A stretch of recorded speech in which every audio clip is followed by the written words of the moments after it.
nós vamos pensar sobre o tema Desejando Deus. O texto, Salmo 63.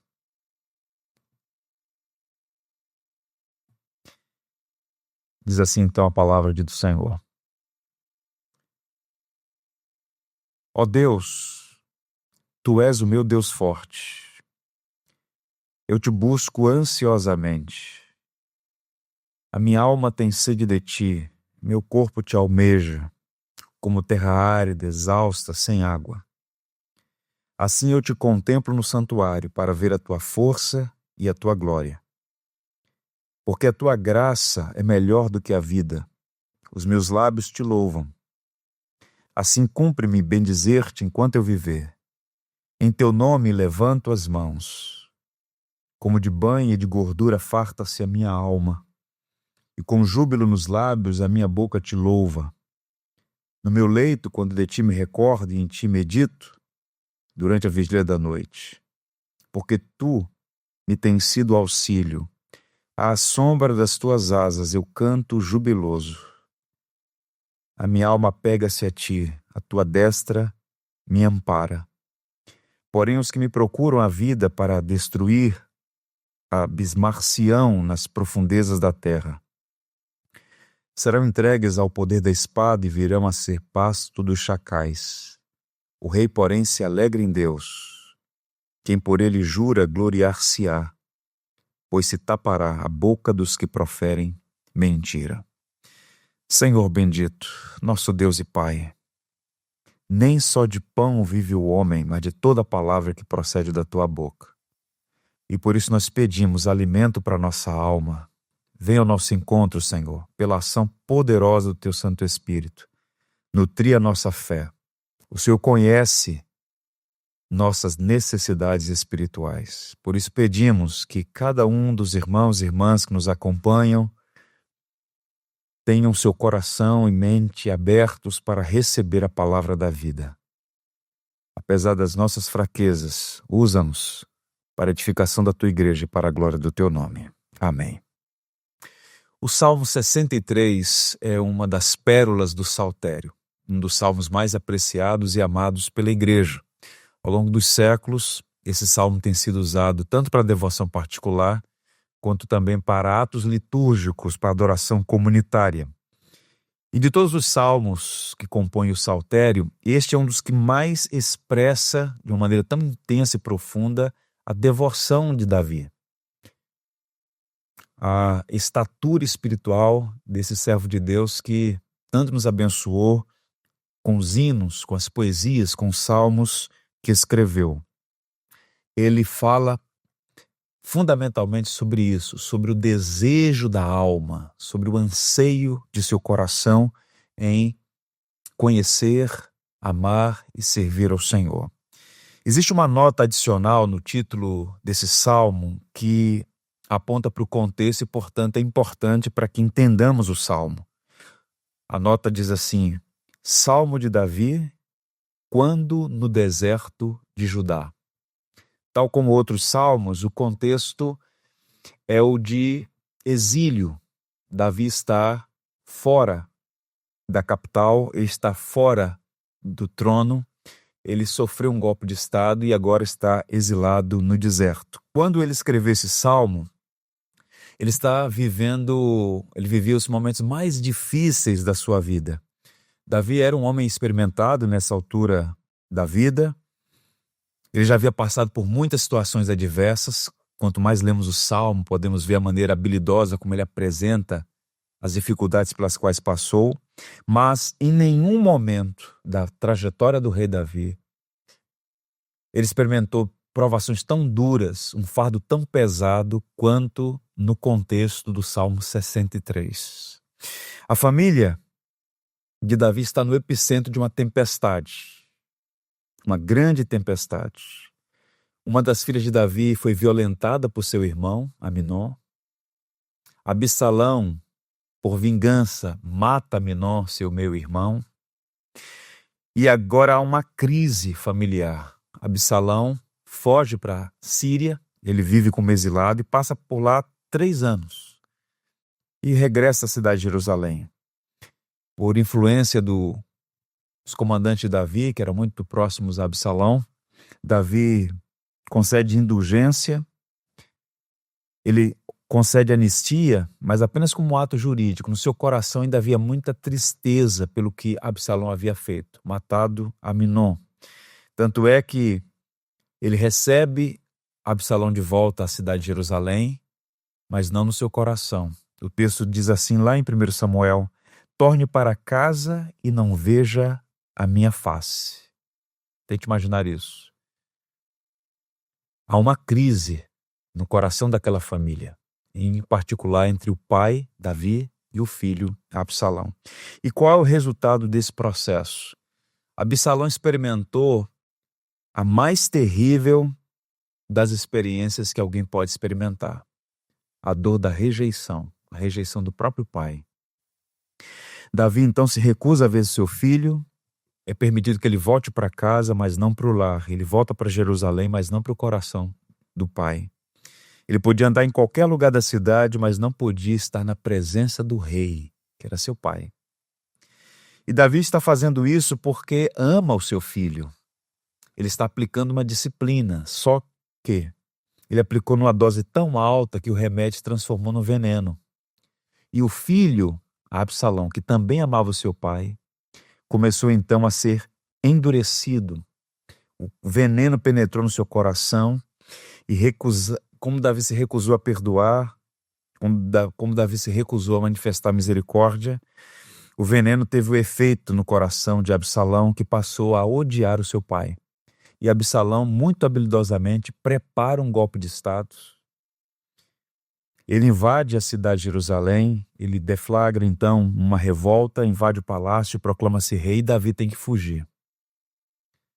Davi não é mais um garoto, ele está na casa de 60 anos de idade. Tente imaginar o cenário. Uma crise. E segundo Samuel, capítulo 15, verso 30, faz uma descrição tenebrosa daquele momento, repito, mais triste na vida de Davi. Seguiu Davi pela encosta das oliveiras, subindo e chorando. Tinha a cabeça coberta e caminhava descalço. Todo o povo que ia com ele, de cabeça coberta, subiu chorando. Davi então vai se refugiar no deserto. Não era mais aquele jovem que lutou contra Golias, mas um ancião, experimentando a humilhação de ser expulso da sua capital, do seu trono, do seu reino, pelo próprio filho. Ser odiado é uma coisa triste. Ser odiado pelo próprio filho deve ser uma experiência terrível. Tanto é que no verso 8 do Salmo 63 é dito assim: os que me procuram a vida para a destruir. Davi estava acossado pelos seus inimigos e ele então busca refúgio no deserto. Esse é o contexto do Salmo 63. Qual é a relação desse salmo comigo, com você, com cada um de nós? Esse ano de 2020, irmãos, tem sido um ano muito difícil, em variados graus, mas difícil para nós todos. Estamos ainda no meio de uma tempestade, uma grande e terrível tempestade. É difícil até mesmo avaliar o impacto e os prejuízos causados por essa situação, porque estamos ainda no processo. Eu suponho que muitos estão no limite das suas energias. Como pastor, recebo mensagem todos os dias de pessoas esgotadas, cansadas, algumas que já entregaram os pontos, do ponto de vista emocional, extenuadas. No entanto, por mais difícil que seja a nossa situação, por mais pesado que seja o nosso fardo, sem querer minimizar o seu sofrimento, eu preciso dizer que a situação de Davi era pior do que podemos imaginar, pior do que a nossa. E ele tinha três opções em linhas gerais. A primeira, olhar para o passado com remorso.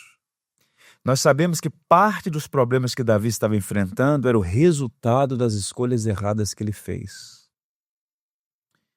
O pecado de Davi afetou sua família. O pecado tem essa dimensão social. O que você faz não prejudica apenas a si, prejudica outras pessoas, inclusive as que você mais ama.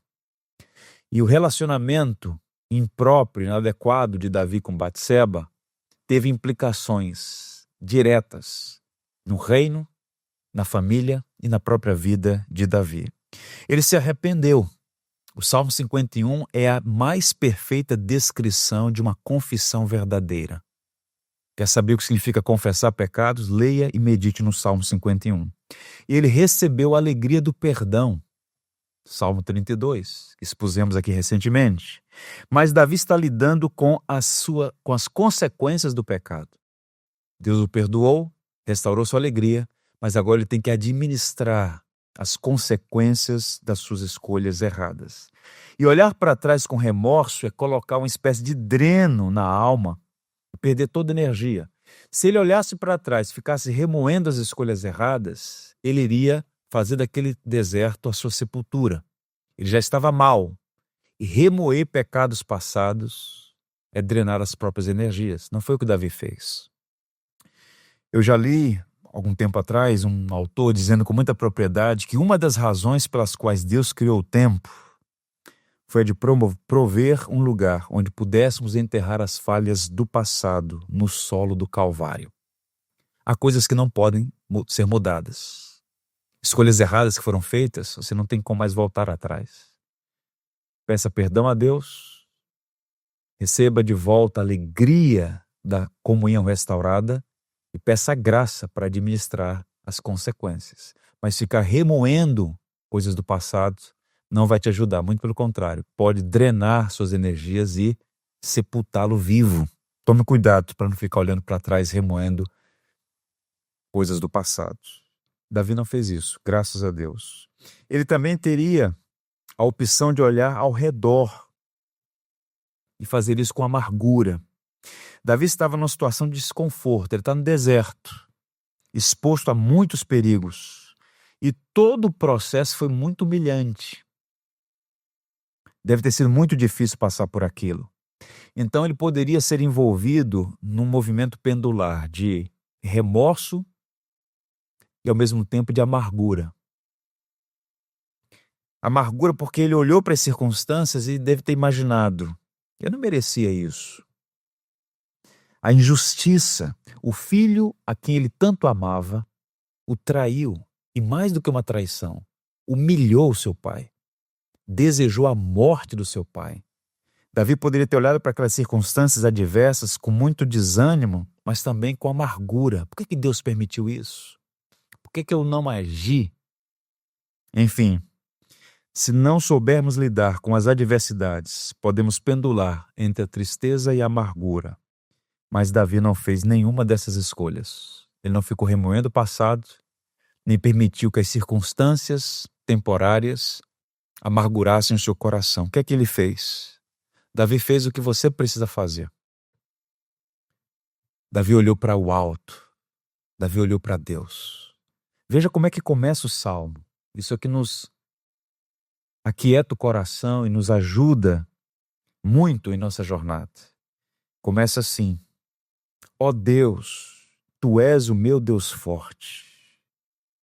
No deserto das aflições, Davi levanta os olhos para o céu e afirma que o Senhor é o seu Deus, o seu forte Deus. Interessante porque o pronome meu aí aponta para um relacionamento.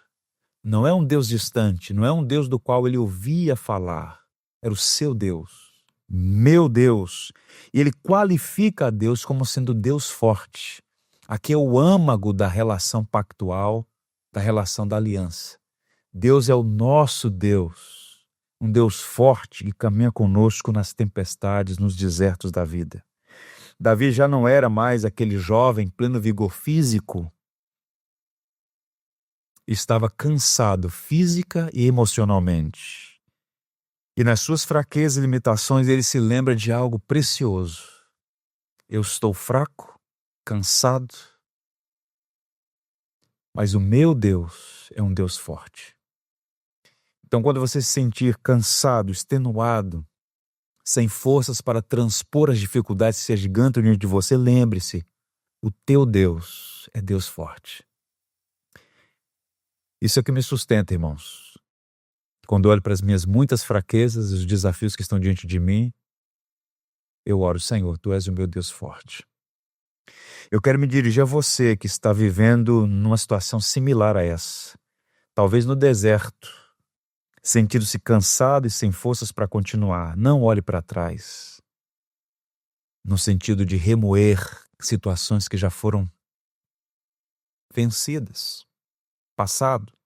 Não olhe ao redor com amargura, olhe para o alto, erga sua cabeça em direção ao céu, peça graça. Nosso Deus é Deus forte. O profeta Isaías, profeta evangélico, ele diz assim no capítulo 40, em nome do Senhor: Deus faz forte ao cansado e multiplica as forças ao que não tem nenhum vigor. Os jovens se cansam e se fatigam, e os moços de exaustos caem. Mas os que esperam no Senhor renovam as suas forças, sobem com asas como águias, correm e não se cansam, caminham e não se fatigam. Não é lindo saber isso? Que Ele faz forte ao cansado e multiplica as forças ao que não tem nenhum vigor, multiplica por zero. Só Deus pode fazer isso. Dar força, multiplicar força ao que não tem nada. Aprenda a unir as suas fraquezas à força do Senhor. E outra coisa, não desperdice o seu deserto. Aproveite essa oportunidade para crescer. Davi aproveitou aquela oportunidade e fez do deserto um santuário escola, onde adorou a Deus e aprendeu preciosas lições. E é sobre essas lições que eu gostaria de sua atenção para compartilhar. O Dr. Derek Kidner, um biblicista muito competente, em um de seus comentários, ele sugere que há nesse salmo uma tríplice estrutura. É uma poesia com 11 versos, ancorada em 3 grandes verdades. Deus meu desejo, Deus meu deleite, Deus minha defesa. Vamos meditar então sobre essas 3 grandes verdades, trazendo à memória que Davi no deserto desejou profundamente a Deus e recebeu dele graça para seguir em frente. Primeiro, desejando Deus. Observe inicialmente os 2 primeiros versos mais uma vez. Ó Deus, Tu és o meu Deus forte, eu te busco ansiosamente. Na minha alma tem sede de Ti, meu corpo te almeja, como terra árida, exausta, sem água. Assim eu te contemplo no santuário para ver a Tua força e a Tua glória. Meus irmãos, ao afirmar: ó Deus, Tu és o meu Deus forte, Davi está transformando o deserto num local de adoração. Ele estava em um lugar ermo, possivelmente com fome e sede, não havia estrutura. O deserto não é um palácio. Mas os anseios mais profundos de Davi eram de natureza espiritual. A linguagem que ele vai usar aqui, nesse salmo, é de intensa devoção. E ele expressa o seu desejo mais profundo, os anseios mais íntimos de sua alma, afirmando: eu te busco ansiosamente. E o que significa isto? A ideia aqui é de força, de intensidade. A raiz do verbo buscar na língua hebraica significa aurora. Tanto é que na nova versão, ou na Almeida Corrigida Fiel, aparece assim: ó Deus, Tu és o meu Deus, de madrugada te buscarei. Davi está aqui mostrando que o seu desejo por Deus é tão intenso, tão forte, que até nas madrugadas, aquele homem, na casa de 60 anos de idade, levantava-se para buscar a face do Senhor. Há um desejo intenso por Deus. E aqui existe um princípio. Existe um princípio nas entrelinhas dessa primeira fala de Davi. Qual é o princípio? O que é muito desejado é muito buscado com intensidade. E a pergunta que cabe ser feita a você, a mim, a nós todos é a seguinte: qual é o nosso maior desejo? Se alguém lhe perguntasse hoje, qual é o seu maior desejo? Qual seria a sua resposta? Você pode responder essa pergunta avaliando 2 coisas: o tempo e as energias que você emprega para alcançar esse desejo. Davi deseja mais do que qualquer outra coisa a Deus. Ele diz: ó Deus, tu és o meu Deus forte, eu te busco ansiosamente, intensamente, intencionalmente. Até nas madrugadas eu levanto para buscar a tua face. Eu te desejo mais que qualquer outra coisa. Davi está numa busca por Deus, e essa busca tem características. Veja, é uma busca resoluta, eu te busco. Ele é ativo no processo.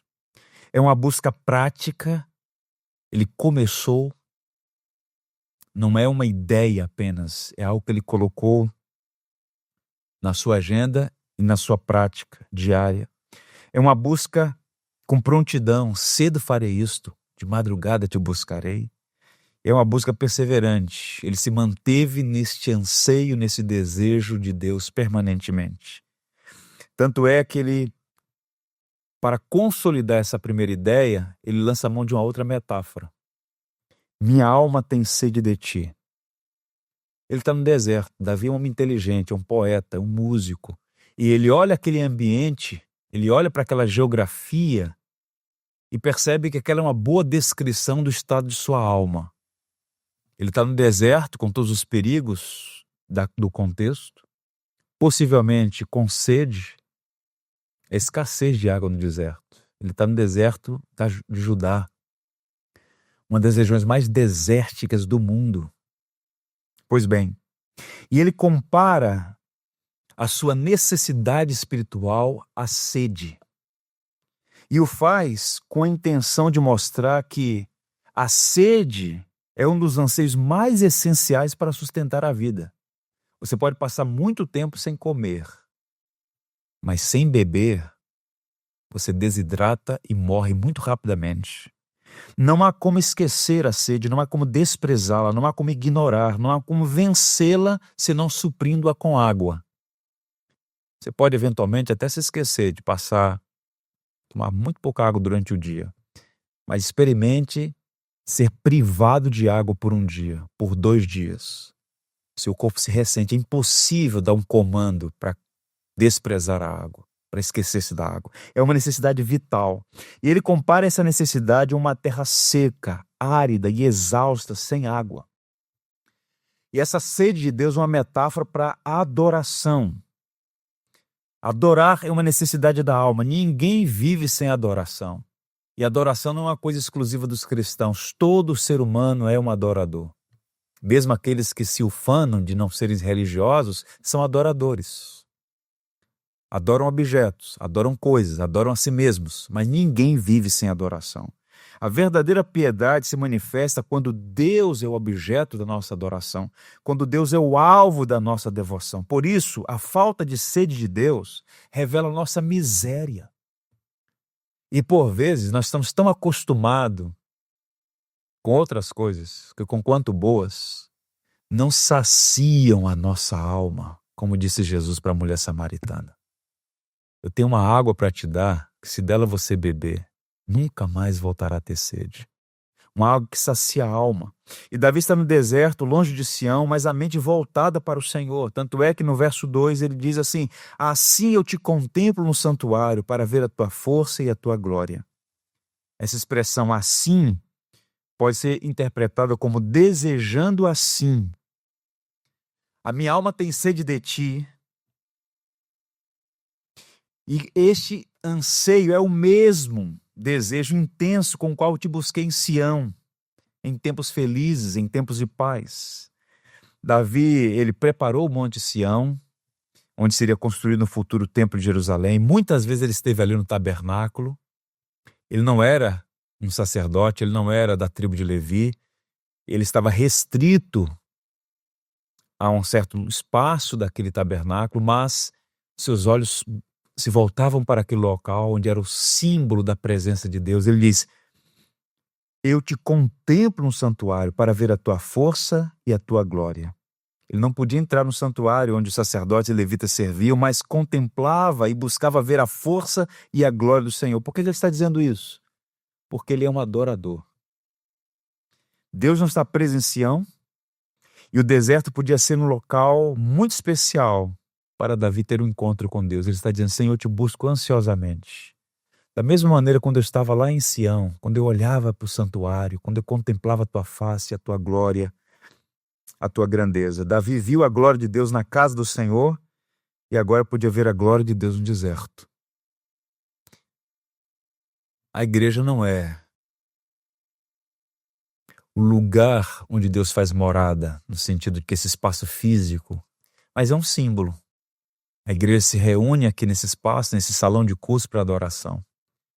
E quando nós temos esse desejo por Deus, esse anseio na alma por mais do Senhor, nós buscamos a face de Deus no nosso próprio quarto, na ambiência do nosso lar, na sala da nossa casa, e dizemos para o Senhor: eu te desejo profundamente, intensamente, como naqueles dias em que eu estava com meus irmãos te adorando na casa do Senhor. Ou seja, o que Davi está expressando aqui é devoção, piedade. Davi não dependia do tabernáculo, nem dos utensílios, nem dos objetos religiosos, sagrados, consagrados ao Senhor. Os judeus, por não entender algumas coisas, fizeram do templo um amuleto. E Jeremias, o profeta, uma vez foi para a porta do templo e diz: não entre, porque o Senhor não está aí. E por conta disso foi duramente perseguido. Em outras palavras, Davi olhou além do que é material, ele viu realidades espirituais, ele passou a ser um adorador, não apenas em Sião, mas no deserto. Então, adorar a Deus, louvar a Deus, cultuar ao Senhor, quando os ventos são favoráveis, quando estamos no palácio, na tranquilidade do nosso lar, é relativamente fácil. Mas o adorador, aquele que louva a Deus de todo o coração, como Davi está propondo fazer aqui, é alguém que louva e adora o Senhor nos desertos mais difíceis da vida. Quando os ventos são contrários e quando a tempestade parece vir sobre nós com grande violência. Eu diria aos irmãos que a adoração nos prepara e nos fortalece para as crises. Adore a Deus cada vez mais e com maior intensidade. E busque viver o que Davi vai afirmar aqui no verso 3, que para mim é o verso mais bonito desse salmo. Porque a tua graça é melhor do que a vida. Os meus lábios te louvam.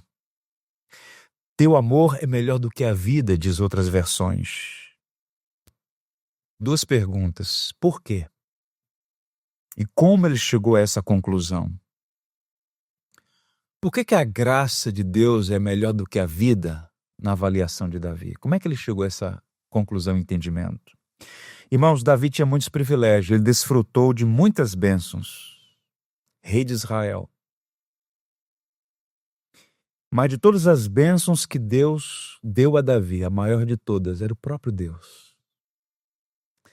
A vida aqui inclui tudo. E o amor de Deus, a graça de Deus é melhor do que tudo que Deus pode vir a dar a nós. A família. Que tesouro precioso é a família. Mas o amor de Deus é melhor do que a família. Saúde, comida, amizade, prazer sexual, realização profissional, livros, esportes, viagens, música. Faça a sua lista. O que é que te dá prazer? O que é que traz alegria? O que é bom? O que é doce ao seu paladar? Essas coisas todas provêm de Deus. Toda boa dádiva provém do Senhor. No entanto, Davi descobriu, naquele deserto, que a graça, que o amor de Deus é melhor do que a vida. O doador é melhor do que as dádivas. Ele estava privado de tudo, mas ele tinha o que era essencial. Ele estava com a fonte de todas essas coisas. E ele disse: Senhor, a tua graça é melhor que a vida. E é por isso que os meus lábios te louvam. Porque eu perdi tudo. Mas eu tenho tudo. O Senhor é tudo. O Senhor é melhor que a vida. Davi estava privado de muitas coisas, mas ele tinha Deus e Deus era suficiente. Ele então escolhe cantar e louvar a Deus. Olha o verso 4. Bendizer a Deus enquanto viver. É até emocionante o que ele está dizendo, porque naquele contexto, um homem de 60 anos, com um exército no seu encalço, no deserto, Não sei qual era a expectativa de vida, quanto tempo mais ele iria viver. Mas ele diz assim: eu quero te bendizer enquanto eu viver. Se o Senhor tirar minha vida amanhã, até amanhã eu vou te louvar. Se o Senhor me der mais 10 anos, eu quero te louvar por mais 10 anos. Enquanto eu viver, eu quero te louvar. Alguém que encontrou o tesouro no campo. É alguém que encontrou o tesouro maior.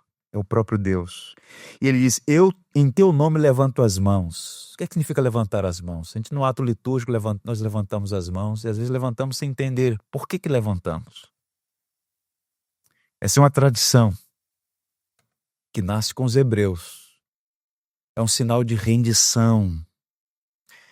É dar a Deus, por meio dessa expressão corporal, a nossa vida por inteiro, adorar a Deus com todo o nosso ser. É uma expressão de adoração, de rendimento. Então Davi no deserto, ele ergue as mãos e diz: eu te louvo, a ti eu levanto as minhas mãos. Lá em Israel, junto ao Muro das Lamentações, há uma cena bem interessante. Quando você chega nas sinagogas de um modo geral, eu já pude testemunhar isso, os rabinos eles estão lendo a Torá ou alguma outra parte das Escrituras, eles fazem esse movimento, eles ficam lendo assim, ó. Por que eles fazem isso? Uma alusão a Deuteronômio 6, adorar a Deus com todo o ser, e o corpo se movimenta em adoração a Deus. Por vezes levanta as mãos, por vezes dobra os joelhos, o corpo inteiro também expressando adoração a Deus. O movimento é um ato de adoração. Eu li um texto que eu me emocionei. Spurgeon disse o seguinte: não há mão que se abaixe quando Deus se aproxima em amor. Deus se revelando, Deus se dando, a gente levanta as mãos para receber a graça, experimentar do amor de Deus. Uma graça que faz homens tristes aplaudirem de alegria. Uma graça que, como diz o Salmo 126, muda a nossa sorte, enche nossa boca de cânticos e de risos. Se o seu coração não deseja a Deus, peça ao Senhor que mude o seu coração. O John Piper escreveu um livro com esse título: Quando eu não desejo Deus. E se nós não temos apetite por Deus, sede de Deus, alguma coisa está errada. Portanto, que essa primeira verdade seja para nós um alvo na nossa jornada como cristãos. Ter sede de Deus, desejar a Deus.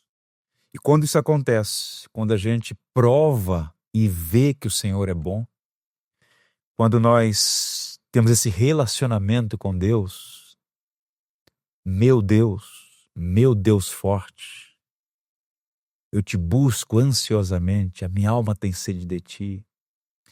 Nós vamos experimentar a segunda grande verdade, deleitando-se em Deus. A partir do verso 5, olha o que Davi vai dizer. Como de banho e de gordura farta-se a minha alma, e com júbilo nos lábios a minha boca te louva. No meu leito, quando de ti me recordo, em ti medito durante a vigília da noite. Porque tu me tens sido auxílio, à sombra das tuas asas eu canto jubiloso, a minha alma apega-se a ti, a tua destra me ampara. Davi está no deserto e ele tem a sua memória ativada, as lembranças dos bons tempos de comunhão com Deus, culto com outros irmãos. Memória abençoada. Davi tem desejo por Deus, ele se deleita com as coisas espirituais, com aquilo que é sublime. E ele usa uma linguagem, eu uso como padrão aqui na nossa leitura, a ARA, Revista Almeida Atualizada, há uma expressão que é estranha. Diz assim: como de banha e de gordura farta-se a alma. Essa expressão, no contexto aqui, representa comidas finas. Davi está dizendo que Deus o satisfaz como um rico banquete. Quantas boas refeições Davi teve naquele palácio. Ele está dizendo: olha, eu te busco ansiosamente e eu me deleito em ti como quem saboreia um grande banquete. Tanto é que a nova versão transformadora, recentemente publicada pela Sociedade Bíblica do Brasil, diz assim: Tu me satisfazes mais que um rico banquete, com cânticos de alegria te louvarei. A satisfação de Davi em Deus é a mesma de um rico banquete. Por isso ele jubilosamente, com grande alegria, louva a Deus. Não é interessante isso, como as coisas mudam?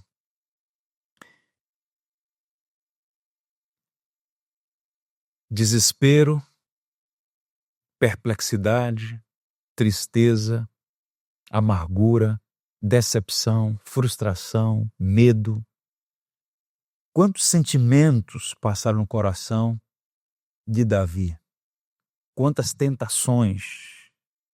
Mas esse homem, repito, no deserto, com tantas privações, ele encontra em Deus alimento, farta-se a minha alma.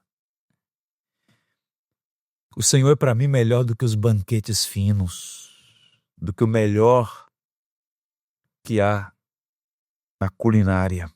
O Senhor é um alimento para minha alma. E a pergunta é: como é que esse vaso vazio ficou cheio? Como é que esse homem pôde experimentar isso, desse deleite em Deus? Meditando na bondade de Deus. O caminho mais seguro, mais próximo para aproximar-se de Deus é considerar quem Deus é e o que Ele já fez em nosso lugar. Este foi o caminho escolhido por Davi. O deserto aguçou saudade de Deus, mas seus pensamentos foram tomados por lembranças que produziram rios no deserto e mel na rocha. Davi começava o seu dia, você pode observar, e nós passamos por isso, está inclusive nos canais da igreja no YouTube, Salmo 3, 4, 5 e 6 é o mesmo contexto, onde o editor do Saltério, ele intercalou orações de manhã e noite, manhã e noite. Salmo 3 de manhã, Salmo 4 à noite, Salmo 5 de manhã, Salmo 6 à noite. Davi falando como ele buscava o Senhor dia e noite, noite e dia. Então Davi se deleitava em Deus, meditando na palavra de Deus, orando ao Senhor, tendo esse encontro com Deus. E se nós quisermos ter este deleite em Deus, nós precisamos gastar tempo com Deus. Devoção. Eu disse já aos irmãos algumas vezes que a pandemia pode ter sido útil a muitos de nós, no sentido de ressignificar algumas coisas e reajustar nossa agenda. Como é que a gente começa o dia? Há coisas que conspiram contra a nossa fé. Barulho, pressa, multidão, agenda cheia, compromissos mais variados, legítimos, por vezes, mas que vão roubando da gente o banquete.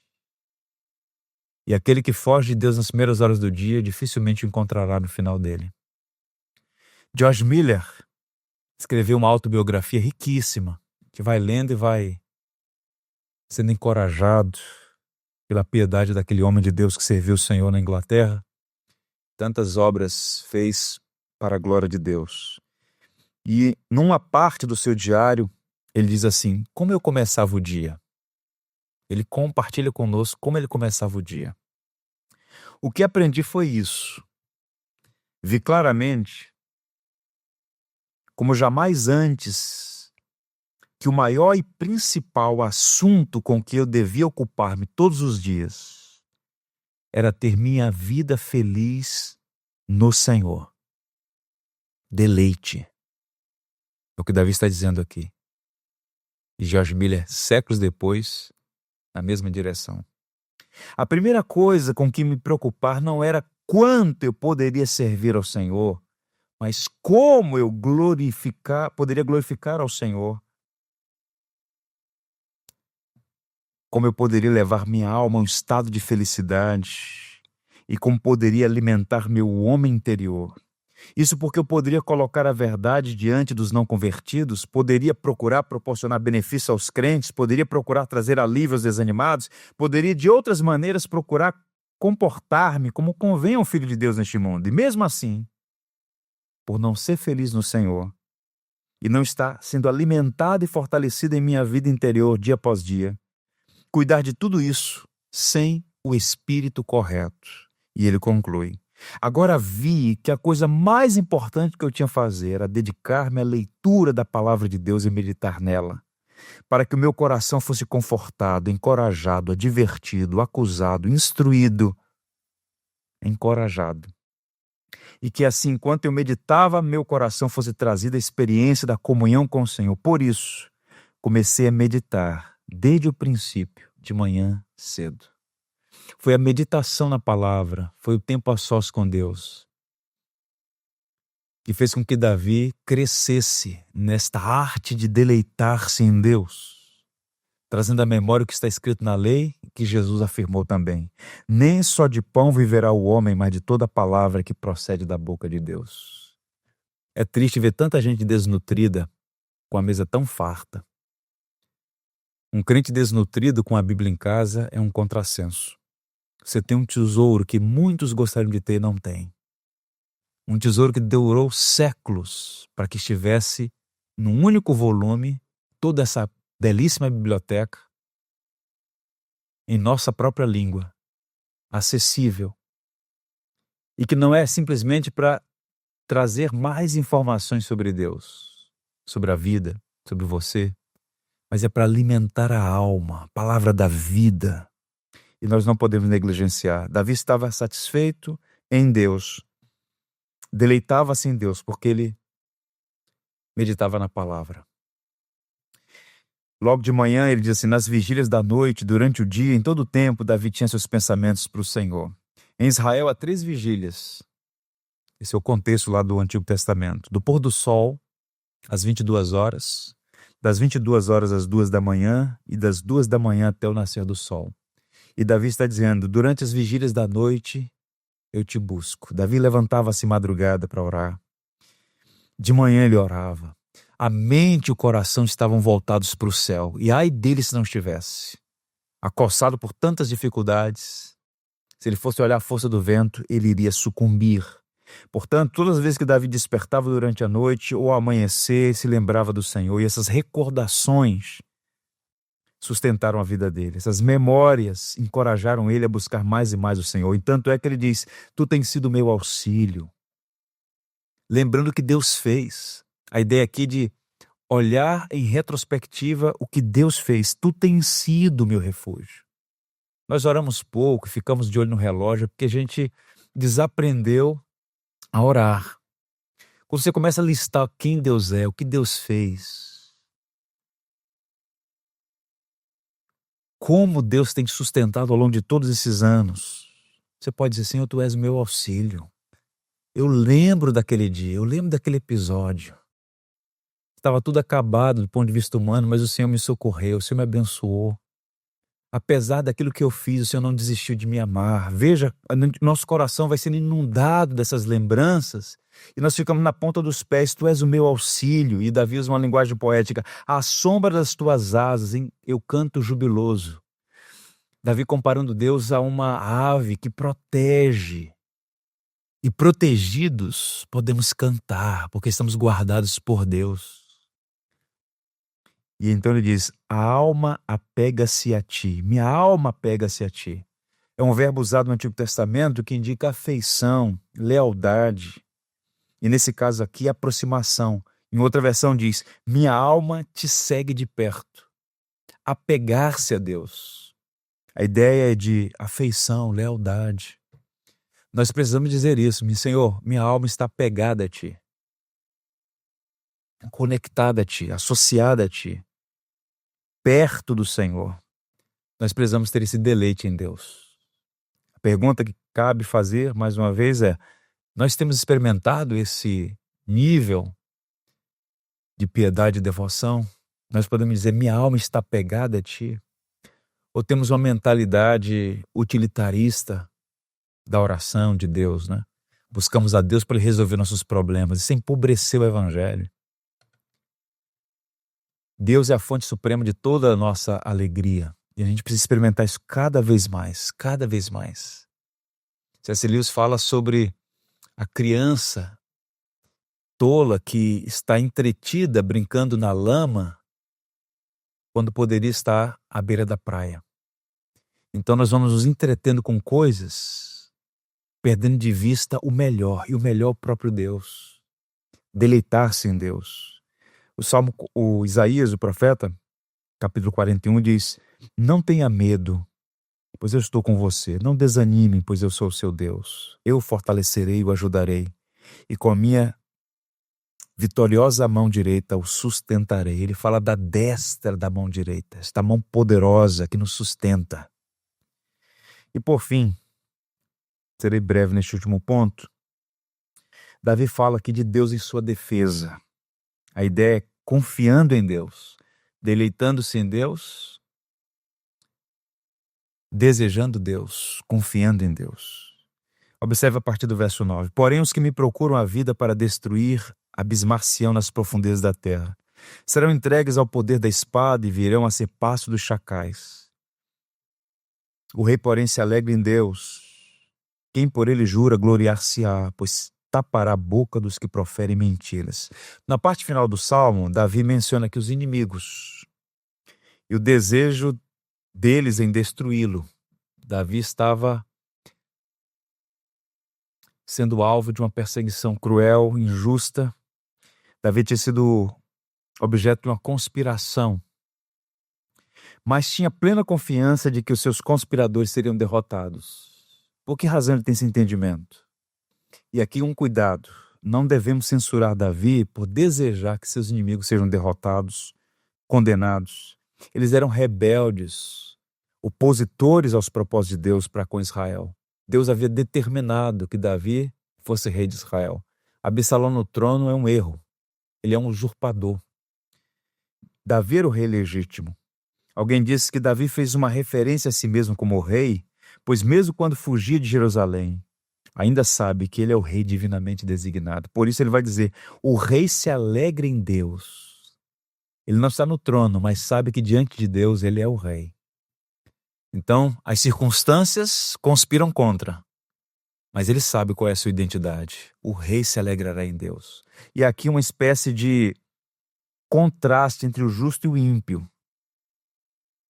O rei se alegrará, mas os ímpios serão emudecidos. Havia muitas mentiras contra Davi sendo circuladas em Jerusalém. E ele diz assim: o rei se alegrará em ti, mas o Senhor vai tapar a boca dos mentirosos. Em outras palavras, Davi está confiante, há uma profunda confiança no Deus que é forte e que exerce juízo e justiça na terra, que aquela situação iria ser transformada. Então eu não sei necessariamente qual é a circunstância que você atravessa.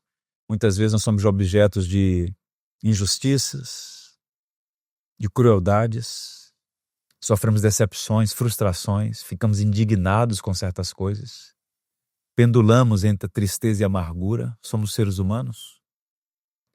Mas Davi está nos ensinando uma lição muito preciosa.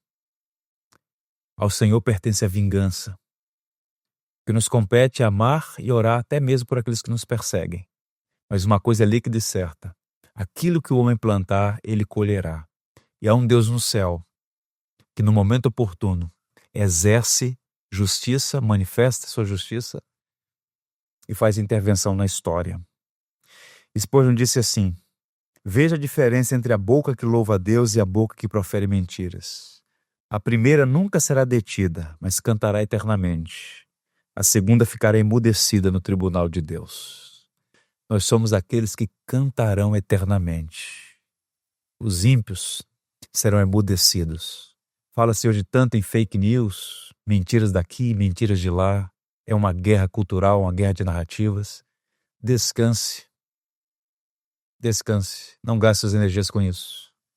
Porque é Deus quem tapará a boca aos mentirosos. Deus que ama a verdade, o Deus que não pode mentir, o Deus que ama a verdade e a sinceridade. Ele mesmo fará prevalecer a verdade. Aplicações finais. Pode ser que existam outros salmos que se igualem a este, mas nenhum que ultrapasse a devoção que se expressa aqui. E esse salmo de piedade e devoção nos ensina algumas coisas. Eu vou apenas ler aqui para você guardar no seu coração. O que é que esse salmo nos ensina? Primeiro, recomendação aqui. Primeira recomendação. Faça de Deus o seu desejo, o seu deleite. Lembra do Salmo 27? Uma coisa peço ao Senhor e a buscarei. Que você seja um homem, uma mulher de uma única coisa. Prioridade máxima. Sede de Deus, fome de Deus, e Deus te saciará. Quem bebe de qualquer outra fonte terá sede, mas quem bebe de Cristo nunca sentirá sede. Vai encontrar uma fonte inesgotável que dessedenta a alma, dá significado para a vida. É a linguagem de João 4. Segunda recomendação, entenda que sua principal vocação é adorar a Deus. Deleite-se em Deus. Adoramos a Deus à medida que nos satisfazemos nele. E sede e saciedade são reflexos da adoração. Quando nós temos sede e Deus mesmo nos sacia, vivemos nesta relação em que nossa alma tem sede de Deus e Deus mesmo vem ao nosso encontro e derrama graça sobre nós. Terceiro, descanse em Deus, pois Ele é sua defesa.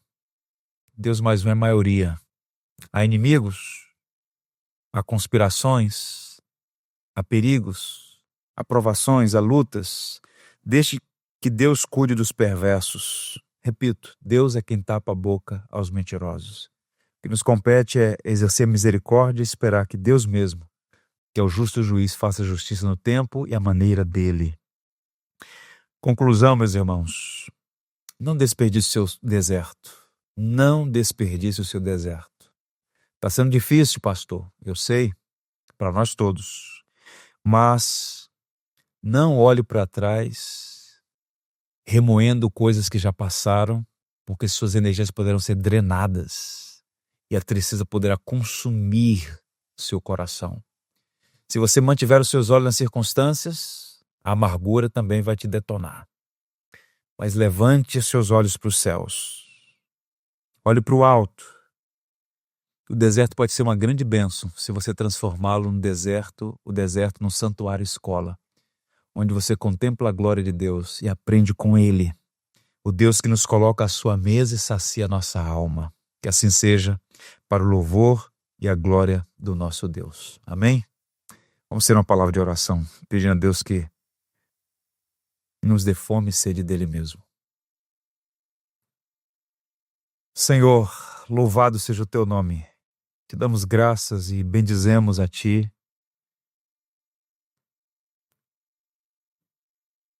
Pelo privilégio de poder nos achegar ao Senhor, pelos méritos de Cristo, e ter acesso ao Senhor e poder contemplar a tua face em tua palavra e desejar te conhecer, te amar e te servir com todo o nosso coração. Ó Deus, o Senhor conhece a nossa vida e sabe da condição do nosso coração.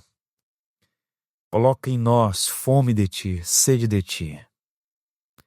Que o desejo mais intenso, mais profundo do nosso ser seja conhecer a tua face. Que nós possamos crescer nesse deleitar-se em ti. Senhor, não permita que as multidões, as demandas, a pressa, o barulho, tantas coisas roubem de nós o privilégio de sentar à tua mesa. Conquista o nosso coração para o Senhor. Porque é o Senhor mesmo que, enchendo o nosso coração de gozo, de paz e alegria, nos dará as condições de enfrentar os desertos. Os perigos estão aí.